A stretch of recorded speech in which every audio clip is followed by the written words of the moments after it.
Hi guys, first of all మన వీడియోని click చేసి చూస్తున్నందుకు అందరికీ థ్యాంక్స్ గాయ్స్. ఎవరైనా సబ్స్క్రైబ్ చేసుకోకుండా చూస్తే సబ్స్క్రైబ్ చేసుకోవడం మాత్రం మర్చిపోవద్దు.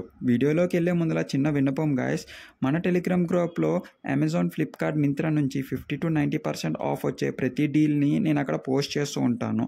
సో మీకు great India and big billion డేస్లో మనీ మిగలాలంటే మన టెలిగ్రామ్ గ్రూప్లో జాయిన్ అవ్వాల్సిందే. డిస్క్రిప్షన్లో ఒకసారి లింక్ ఇస్తాను, చూసేసేయండి.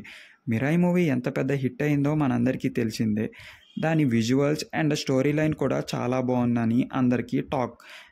విజువల్ ఎఫెక్ట్స్ 60 crores తీశారంటే ఆ మాత్రం అవుట్పుట్కి మనం డైరెక్టర్కి హ్యాట్స్ ఆఫ్ చెప్పుకున్నా కూడా తప్పులేదు. సో ఇప్పుడు మనం మాట్లాడుకోబోయేది మిరాయి పార్ట్ 2. ఏదైతే దగ్గుపాటి రానా గారిని లాస్ట్ 1 minute చూపించారో అది ఓవరాల్ ప్లాట్ లైన్కే చాలా మంచి ట్విస్ట్ని మరియు మంచి సస్పెన్స్ని ఇచ్చిందని అయితే నేను చెప్పగలను. ఇప్పుడు మనం మిరాయి పార్ట్ 2 గురించి డిస్కస్ చేయబోతున్నాము.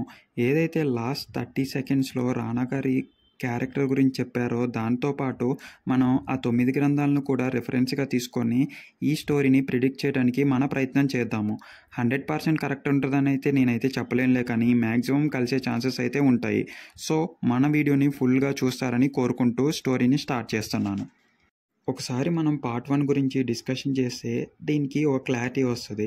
అసలు శ్రేయ గారికి ఒక విజన్ అండ్ థర్డ్ ఐ ఉంటుంది. ఎలాంటి ఐ అంటే అది ప్రమాదాలని అంచనా వేసి చెప్తుంది. మూవీలో మనకి ఓపెనింగ్ సీన్లోనే చెప్తారు 8 గ్రంథాలని చేరుతారు అండ్ ఆ ప్రమాదం జగపతి బాబు గారి బుక్ దగ్గర నుంచి ఆర్ ఆ ప్లేస్ దగ్గర నుంచే స్టార్ట్ అవుతుంది అని.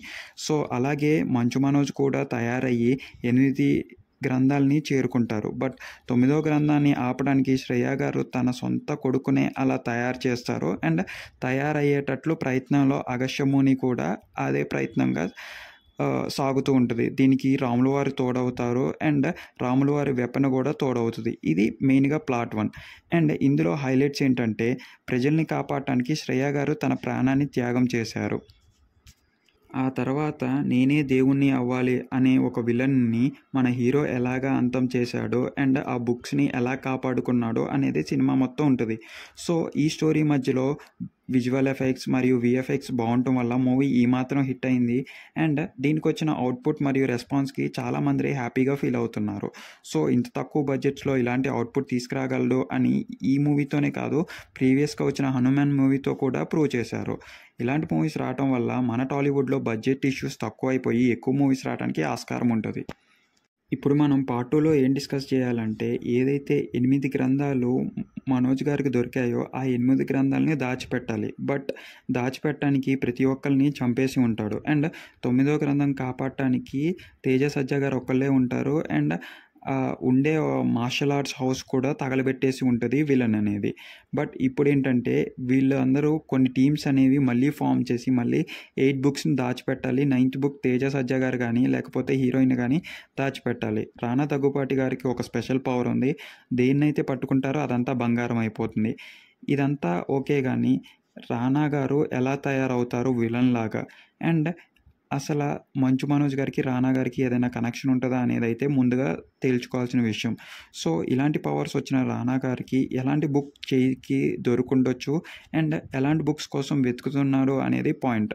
ఇక్కడ నేను అనుకునేది ఏంటంటే శ్రేయ గారు లేరు కాబట్టి ఉండుంటే కనుక ఫ్యూచర్ని ప్రిడిక్ట్ చేసేటోళ్ళు. ఇప్పుడు ఫ్యూచర్ని ప్రిడిక్ట్ చేయాల్సింది తేజ సజ్జా గారా ఆర్ తేజ సజ్జా గారికి నాన్నగా ఇంకెవరైనా వచ్చే ఛాన్సెస్ ఉన్నాయా అనేది పెద్ద డౌట్ అయితే ఏర్పడ్డది.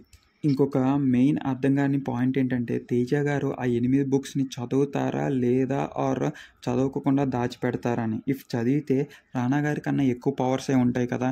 రానా గారిని ఆపోజ్ చేయడానికి కానీ ఎదుర్కోవటానికి కానీ చాలా శక్తులు ఉంటాయి అనేది నా పాయింట్. సో అది చదివాడా లేదా అని తెలిస్తే పార్ట్ 2 మీద ఇంకొంచెం గ్రిప్ మరియు క్లారిటీ వచ్చే అవకాశాలు ఉంటాయి. సో ఇది గాయ్స్ నేను అనుకున్న స్టోరీ. మీకు నచ్చినట్టయితే సబ్స్క్రైబ్ చేసి లైక్ చేసేసేయండి. అంతవరకు keep watching mike and talks. Okay guys, next వచ్చే వీడియోతో మళ్ళీ కలుద్దాం. టెలిగ్రామ్ గ్రూప్లో జాయిన్ అవ్వటం మాత్రం మర్చిపో.